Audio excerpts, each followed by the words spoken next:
தமிழ்நாட்டுல இருக்கிற ரொம்ப ஃபேமஸான தியேட்டர்ஸ்னு ஒரு லிஸ்ட் எடுத்தோம்னா கண்டிப்பா உதயம் தியேட்டருக்கு அந்த லிஸ்ட்ல ஒரு இடம் இருக்கும்.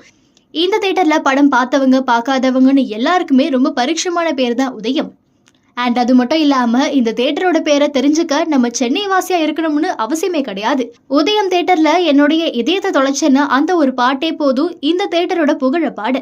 தமிழ் சினிமாவில் வெளியான எத்தனையோ படங்கள் இந்த திரையரங்குல திரையிடப்பட்டிருக்கு. எத்தனையோ சினிமா வரலாற்றுல இந்த தியேட்டர் தனக்கான ஒரு பக்கத்தை ஒதுக்கி இருக்கு. இந்த சிச்சுவேஷன்ல உதயம் தியேட்டர் அடுக்குமாடி குடியிருப்பா மாறப்போகுதுன்னு இன்ஃபர்மேஷன் கொஞ்ச நாளைக்கு முன்னாடி வந்துச்சு. இப்போ கட்டுமான பணிகள் ஆரம்பிக்கிறதுக்காக தியேட்டரை தரமட்டமாக்கியிருக்காங்க. இது தொடர்பான வீடியோவை பகிர்ந்து நிறைய பேர் தங்களுடைய நினைவுகளை பகிர்ந்துகிட்டு இருக்காங்க.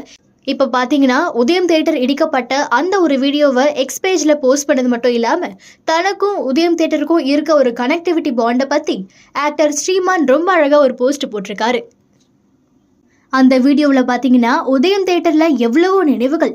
நான் காலேஜ் படித்த சமயத்தில் இருந்து மெமரிஸ் அப்படியே இருக்குது. கோடம்பாக்கம் அதை சுற்றி இருக்கவங்களுக்கு உதயம் தேட்டரை மறக்கவே முடியாது. எங்களுக்கு அந்த காலத்தில் உதயம் தேட்டர் ஒரு பிக்னிக் ஸ்பாட் மாதிரி.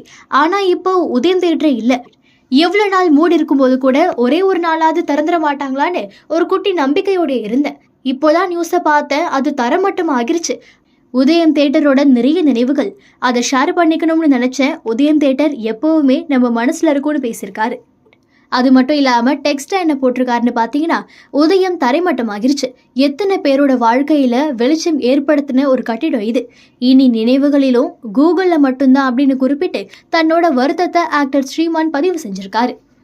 நீங்க சென்னை வாசியா இருந்தீங்கன்னா உதயம் தேட்டர்ல ஃபர்ஸ்ட் நீங்க பார்த்த படம் என்னன்னு கீழே மறக்காம கமெண்ட் பண்ணுங்க.